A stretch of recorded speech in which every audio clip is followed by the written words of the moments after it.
जी अब तक 5 गिरफ्तारी हो चुकी है। इधर 2 अपराधियों की गिरफ्तारी हुई थी, जिनका नाम है अजीत कुमार रोशन। अजीत कुमार रोशन के पास से 3 मोबाइल और 28,000 रुपये भी जब्त किए गए हैं।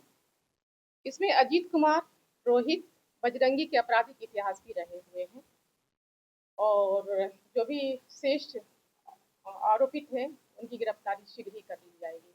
आखिर हत्या का कारण क्या था? अभी अनुसंधान जारी है और जहाँ तक सेक्स रैकेट की बात की जा रही है, लेकिन सेक्स रैकेट के बिंदु पे अभी तक कुछ भी तथ्य नहीं आए।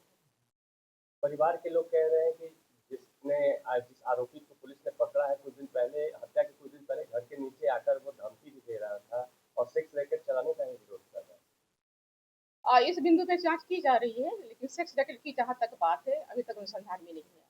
तो आखिरकार हत्या की मूल वजह क्या है? प्रारंभिक तौर पर क्या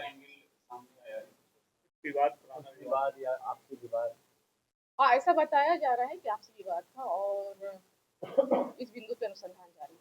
पटना में कल कई जगह छापेमारी हुई, क्या था? ये मुझे सूचना मिली थी, मतलब पुलिस को सूचना मिली थी कि कुछ होटल्स वगैरह हैं और पार्लर हैं जहाँ पर कुछ अवैध कार्य किए जाते हैं। इस जानकारी प्राप्त होने के बाद पुलिस ने वहाँ पे छापामारी की। छापेमारी के दौरान कितने स्थानों पर और होटलों में छापेमारी की गई और क्या कुछ बरामद हुआ है? दर्जनों के हिसाब से पार्लर और होटल्स वगैरह में छापामारी की गई और गिरफ्तारी भी हुई है किसी के इस मामले में गिरफ्तारी भी हुई है छापेमारी के दौरान। इंक्वायरी के लिए 2 व्यक्तियों को हिरासत में रखा गया। बंटी हत्याकांड में 5 पुलिसकर्मियों पर भी कार्रवाई, 4 पुलिसकर्मी की कार्रवाई इसलिए हुई कि वो जहाँ पे अपहरण हुआ था बंटी जी का और उसके आसपास ही इनकी ड्यूटी थी और वो ड्यूटी के दौरान इनको सूचना नहीं मिली। वो सूचना संकलन करने में असमर्थ रहे, इसकी वजह से इन पे कार्रवाई की गई। जी 3 दिनों के अंदर स्पष्टीकरण की मालूम 100 मीटर के दायरे में एक घटना हो जाती है, पुलिस के 24 घंटा 36 घंटा तक पता नहीं चलता है कि कहाँ के अपराधी। आज तक सीसीटीवी की फुटेज के आधार पर कितने लोगों को गिरफ्तार की गई है, पहचान कितने लोगों की?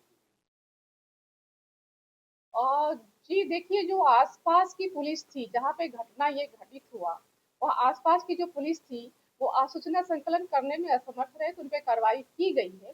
लेकिन ज्यों ही हमारे थाना को कोतवाली थाना को इसकी सूचना मिली, थानाध्यक्ष को सूचना मिली, उन्होंने तुरंत ही एफआईआर दर्ज किया है और उसके बाद जो भी आवश्यक कार्रवाई होनी चाहिए सभी आवश्यक कार्रवाई की गई, छानबीन की गई और घटना के दौरान क्या क्या हुआ है उस बिंदु पे भी इनके द्वारा जांच की गई, इनकी टीम के द्वारा।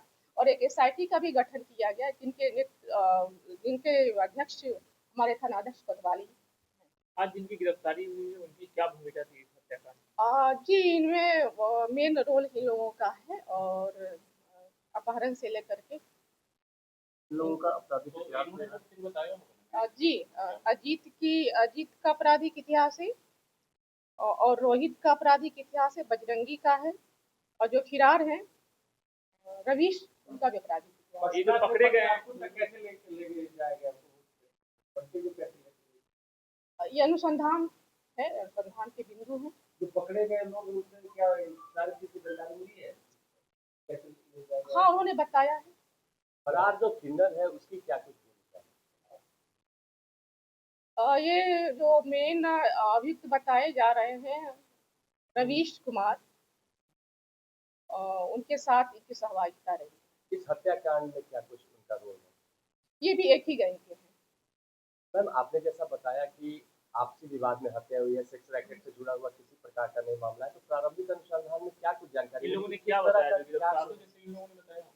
कुछ तो बताया होगा किस तरह का विवाद था, पैसे का लेन देन था या फिर किसी लड़की का या प्रेम प्रसंग का मामला था, कुछ तो बताया होगा। इस पे अनुसंधान किया जा रहा है। मैम इनकी क्या भूमिका थी? किसने मारा था? रोशन ने मारा था? रवीश ने मारा था?